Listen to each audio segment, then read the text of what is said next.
One Piece chapter 1167 just added so much to how we view Shanks, Herald, the Gods Knights, and Loki's reputation on Elbaf. Shanks is on his Splinter Cell, Metal Gear Solid, and Sly Cooper arc. Fisher Tiger gets a helping hand on his escape from the Holy Land. And Loki just went on the most justifiable generational crash out that we've seen in One Piece. We start off the chapter with Big News Morgans and other news investigators hearing reports of a mysterious creature causing havoc around the seas. We find out that this mysterious creature is actually Herald, who's officially become God Steel, also known as a devoted blade of Emu. He accepts the Shallow Sea contract and starts working under Garling and the rest of the Holy Knights. The Gorosei go on to tell Herald about the shallow, the depths, and the abyssal covenants of God.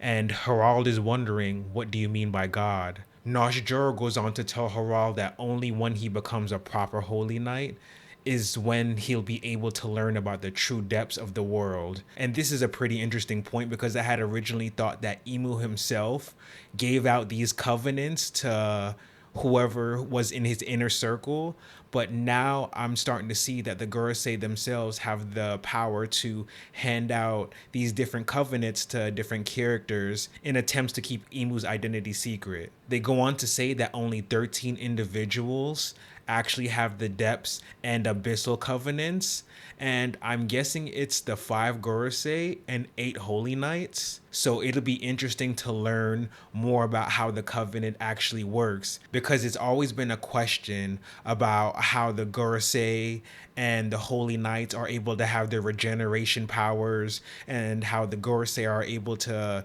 pretty much not age at all, because we know that Saint Saturn is at least 200 years old. We see that when Emmett invades the Holy Land and causes destruction, we know that Saint Saturn looks exactly the same as he does now in the current timeline of One Piece. Herald continues on his adventures and he pays a visit to King Neptune in Fishman Island. They both discuss their children, Loki and Shirahoshi. King Neptune goes on to tell Herald not to be so hard on Loki because Herald himself was a handful in his younger days. As they continue their conversation, King Neptune tells Herald that his daughter will be born in 4 years, and that when she is born, that her and Loki should be wedded together. King Neptune tells Herald that Shirahoshi isn't going to be any regular mermaid, that she'll have the power to disrupt the world. King Herald replies saying that, okay, his mischievous son and King Neptune's Mosa Mosa will make a great couple together. And Herald calling Shirahoshi Mosa Mosa instantly brought up the idea that the person that Loki was talking to on the Den Den Mushi is Shirahoshi. And this makes sense when you go back and look at the conversation between Loki and Mosa, just for the simple fact that Loki tells Mosa, if I was in your shoes, I would have killed them all. And this leads me to believe that Shirahoshi told Loki about her time in the Holy Land being captured by Saint Charlos in his attempts to make her his slave during the reverie. But this makes me curious about what Shirahoshi meant when she told Loki that this will probably be the last time they talk due to something going on in Fishman Island. So I'm wondering if Blackbeard actually pulls up to Fishman Island with the information that Caribou gave Blackbeard, with Shirahoshi being one of the ancient weapons. We cut over to Herald in Elbaf, and he's speaking with Saul, and King Herald goes on to tell Saul that he's able to settle down in Elbaf and live freely. But here we get the scene where King Herald asks Saul if he can start a library in attempts to make the younger generation of Elbaf not so violent and more educated. Moving on is arguably the biggest part of the chapter, where we see Fisher Tiger trying to escape being a slave from the Celestial Dragons. He comes across a silhouetted figure, and this person actually assists Fisher Tiger in escaping the Holy Land. This character destroys the collar that's on Fisher Tiger and tells him that he's left the armory open to aid Fisher Tiger in his escape. And looking at the silhouette,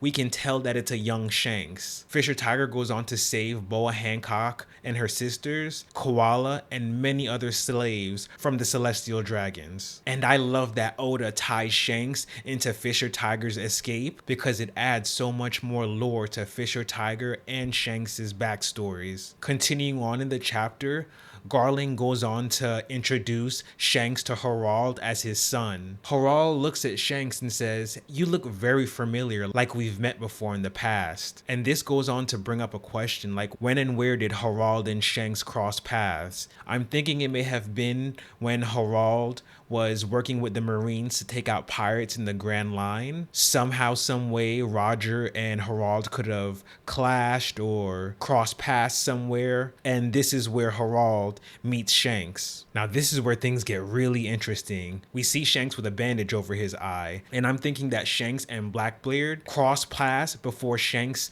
went to the Holy Land for whatever goals that he has in mind. And I believe that Shanks used his injury in a way to gain access into the Holy Land for whatever agenda that he has going on. Shanks is confirmed to be God Steel, a devoted blade, and now we get confirmation why he had the tattoo on his arm that we see when he visits Elbaf and he's speaking with Gabon. And Shanks is being really sneaky here. You can tell by how he's talking and acting that he's trying to get one over on the Gods Knights in the Holy Land. When Harald brings up that he recognizes Shanks, Shanks tells Harald not to speak to him as if they're equals, and that Harald is just a giant peon. We also see Shamrock there in Harald and Shanks' introduction, and Shanks goes on to speak with Shamrock, saying, "Let's go, brother. I want to learn more about my heritage and the Holy Land," and how upset he is for wasting 24 years of his life in the filthy lower world. But Shamrock goes on to tell Shanks to chill out and that he should wait until his wounds heal before he continues. This is actually interesting to see because when we first are introduced to Shamrock, we are kind of confused on whether or not he gets along with Shanks, but seeing them interact here, you can tell that Shamrock actually cares about Shanks. We can see that Harald is giving Shanks kind of a side eye because he can tell something is up and isn't quite right. I'm really looking forward to seeing what Shanks' true goal is, because at this point in the One Piece timeline, we know that Shanks already has started the Red Hair Pirate. He's already met Lucky Roo, Yasopp, and Ben Beckman, and has his core members of the crew. So for him to put himself in harm's way and go into the Holy Land, I can't wait to see what his actual goals are. The chapter shifts back over to Elbaf, and we see that Ida is really sick. And this hurt me to my soul. Loki comes back from the underworld with a giant cow in attempts to help Ida heal up and feel better from her sickness. While Howardin and the new warrior giant pirates are away trying to find a doctor or some cure to help Ida get better from her sickness. Loki visits the brewer's village where Estrid was born and her family is currently at. Estrid's relatives go on to admit that they were the ones to poison Ida in attempts to stop her from claiming their inheritance. And this is where Loki crashes out. He burns down the entire village and beats Estrid's relatives within an inch of their life, asking if Ida was really gonna die or not. And you can tell that Loki is really hurt here because he goes on to admit that Ida is the only mother he's ever known. And this is actually a really cool moment because you've seen hints of it in the flashback that Loki really likes Ida, but for him to verbalize it here and pretty much burn their whole village to the ground, you can tell how much she really means to him. And this sucks personally because Ida was the one person I wanted to see get through this entire flashback unscathed. And I'm glad Loki takes out the entire village and all of Estrid's dirtbag family. But I like how Oda ties this into previous chapters because we can see some of the giants explaining to Luffy that Loki is so mischievous and that he's burned down villages before. And now we see why he's actually burned down villages. And this is why it's important, not just in One Piece, but I guess in real life as well, that you shouldn't just take everybody's word when they're talking bad about a person, because you never really know what that person is going through. Just like no one in the village knew how much Ida meant to Loki, and the reason he burned down the village was because Estrid's family essentially killed Ida in attempts to claim their inheritance. I love that this chapter is connecting a lot of the dots on previous questions we've had. We learned how Fisher Tiger actually escapes from the Holy Land. We see part of Shanks' time as he visited the Holy Land. We learn more about Imu and how his covenants tie him to the Gorosei and the Holy Knights. I'm giving this chapter a 9 out of 10, easy peasy. I love chapters like this that just drop lore bomb after lore bomb and expand our knowledge of how things work in the One Piece world. Chapter 1167 is one of the more important chapters we've gotten in Loki's flashback. It's setting up an awesome conclusion to Loki's flashback. I cannot wait to see what happens next. I feel like chapter 1168 is gonna blow our minds as much or more as 1167. But yeah, let me know if there's anything from the chapter that you all may have gotten that I may have missed. Let me know down below in the comments section. If you enjoyed the video, give me a like and subscribe. I am Crownless D King.